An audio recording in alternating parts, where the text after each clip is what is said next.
Yo, what's up, everybody? Welcome back to Manga Swag. Today we're gonna be dropping a review.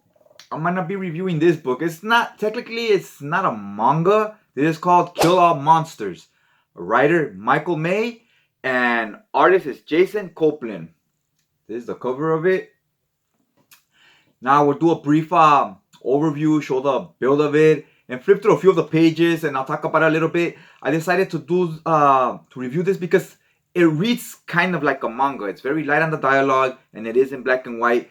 Just the dimensions are slightly different than your manga books, right? They would usually be like this. This one's kind of like widescreen. So this would read pretty cool digitally on the screen, right? On a tablet and whatnot. Okay, so let's do the overhead view real quick. Okay, so here's a overhead view of the cover. It says Kill All Monsters. We have one of our Jaegers here. If you're familiar with the movie Pacific Rim, you'll probably like this book. Or if you like Gundam, stuff like that, Godzilla, King Kong, you might enjoy this. It's worth picking up. It's fighting one of the kaiju here. And then here we have another Jaeger fighting another kaiju, right? And I like how it's all one big picture. So it wraps around to the spine and to the back cover. Now the cover price on this is $25 American and $34 Canadian. Now this was printed a while back, so the difference in the Canadian to American dollar might have changed since then. It constantly fluctuates up and down, right? So yeah, the spine I like. That's a real cool looking spine right here. Now let me fold the book up. Now let me flip through a few of the pages and let's just get into it, right? Okay, so let's flip through some of the pages. The inner covers are all white. Here it says Kill All Monsters. The book is in black and white. It says here Omnibus Volume 1. There was never a Volume 2 released. At least not to my knowledge. I guess the sales weren't there. Now here's, credit to all the creators and editors and all that good stuff, right? Now the first story arc is called The Ruins of Paris. Now here I think it's two stories. I think they put it in publishing order, like the story that came out first and then the story that came out second. But for this book, it would have made more sense to put the second story first because it's kind of like a prelude of how we got to this point, right? The second story tells you how the monsters were created and how everything happened. And the first story doesn't do that. So it's almost like the second story is like a flashback, right? So that was kind of odd that they went that route. So here's the beginning. You have this kaijus I like here. You got a 9 panel page. Now there's this kaiju. He has a lion face, so they call him Lion Robot, I believe it was, or Lion Head. And then there's this one's called Skull Head. So they all have these names, right? There's three Jaegers, and they're hoping to make more Jaegers in the future to fight these kaijus because more and more of them are appearing as time passes, and they don't know why. Now look at this awesome 2-page spread right here. It's one of the kaiju. So immediately in the first page, look, chapter 1, The Ruins of Paris. I like what the artist did here. Bam, you got one of them. Here's the second one, Skullface, and here's the third. So you get introduced to our 3 main characters. At least they're robots right here. So that's who the story's gonna revolve around, them 3, and then their drivers, right? And also he's showing off his art a little bit. So you see it has very much a manga type feel. And you see here it does have sewn binding. So it's really well built, the book itself. Now here we went with 3 panels. Long road. Now the fact that this is widescreen, the way the dimensions of the book are, it lends itself to get a little more creative in your panel layouts and do them kind of differently than you would in your standard book, right? So that was pretty interesting. That's something I notice a lot with European books as well, because they're more like a magazine type of format where it's square instead of like a rectangle. So that also, since the fact that they're wider, it lends itself for panels to be kind of laid out differently. I notice European artists do that as well. So this is very action heavy in the beginning, kind of to grab the reader, right? Look at here, this awesome scene. They're fighting this kaiju right here. Look at him right here. I like the expression here. It brings a lot of energy, a lot of intensity. Like, he looks like he's in pain there. Like he got hit pretty good with this other kaiju. They tossed him right at him. And you see this, the main leader here, Lionhead, he's pulling his arms from this octopus, swinging them around, and this other guy's pulling his other tentacles as well. Shit is insane. And then look at over here. we get finally we get a drawing of inside the cockpit, if you will. So there's one of our, this is our leader basically. He drives the lion robot right here, this one. So this was pretty cool. I really enjoyed the art. It's simplistic, but yet kind of detailed at the same time, if that makes sense. You like, you get a little bit of both. And the way it's drawn is definitely meant to be in black and white, because sometimes you get art that's meant to be in color and then they try to do black and white scans and it looks real muddled. You can't tell where the background ends and where the character begins, and it's all crazy. Right here, it's very clear. The guys here, they make the background a different shade of darker gray, so he stands out right away, right? You're not like, it's not muddled in, if this is what I'm trying to say. Here we move further along in the book. We have the one of our other drivers right here. These are our other two drivers. So these are three of them. This guy and these two.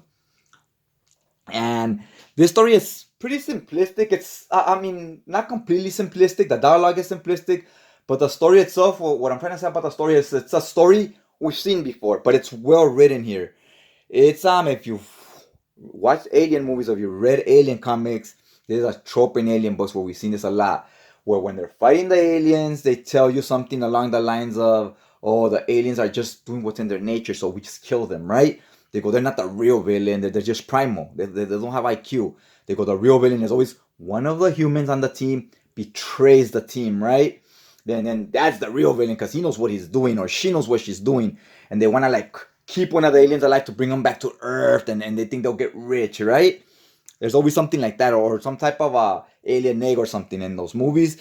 Here is something similar to the plot where the kaiju, yes, they're bad, but they're not the real villain. The real villain's always humankind, right? We're always our worst enemies because we try to be too ambitious. Like there was always gonna be one person that's gonna try to find an angle, you know, like how can I use this to my advantage? How can I keep these kaiju alive to use them, or how can I make money off them? Like, you know, there's always gonna be somebody like that that's a little shady and betrays the team. So this is no different. It's like your typical alien story type of thing.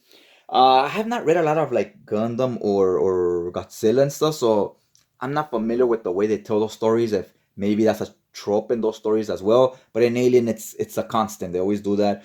And here it's one of those. I don't want to give away who does what, but you get some of that going. Now in the second story arc, it kind of tells you how did all these mutants come to be? What happened, right? So basically, the humans accidentally nuke some bombs on some type of practice or whatever, and they contaminated the air, and it started creating these monsters. But at first, these monsters were just killing each other, right? They were just all over the place. And something happens in the second story where some of them are starting to be on the same team and only attack humans, only attack robots, and they don't attack each other. So they're like, whoa, like these guys are primitive, like animals in the jungle. They just attack anybody. So why are they all of a sudden working together? You're not gonna see a lion working with a hyena to attack humans, right? So they're like, whoa, something shady is here. They're thinking like humans.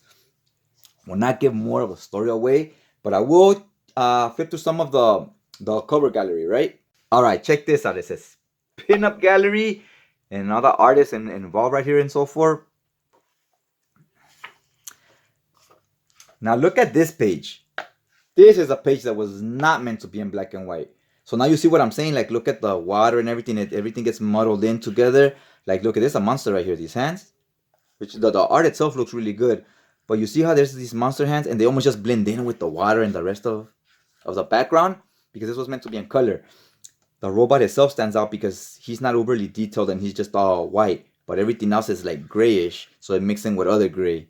If you were going to do this in black and white, you would leave all this water. You wouldn't color it black. You wouldn't do all these lines. You would leave it clear, right? So you know there's water, and it'll create separation between the background and the characters and monsters that are in the water. They will stand out more. Here you can't even see them because the water's black and the characters are black as well, right? Or grayish. So it gets all muddled up. It's a perfect example of what I was kind of talking about in the earlier pages. Now look at this one. It's another great art right there. This art is much more comic booky, and the art we get in this book is a little more simplistic, like I said, and it fits more like a manga style.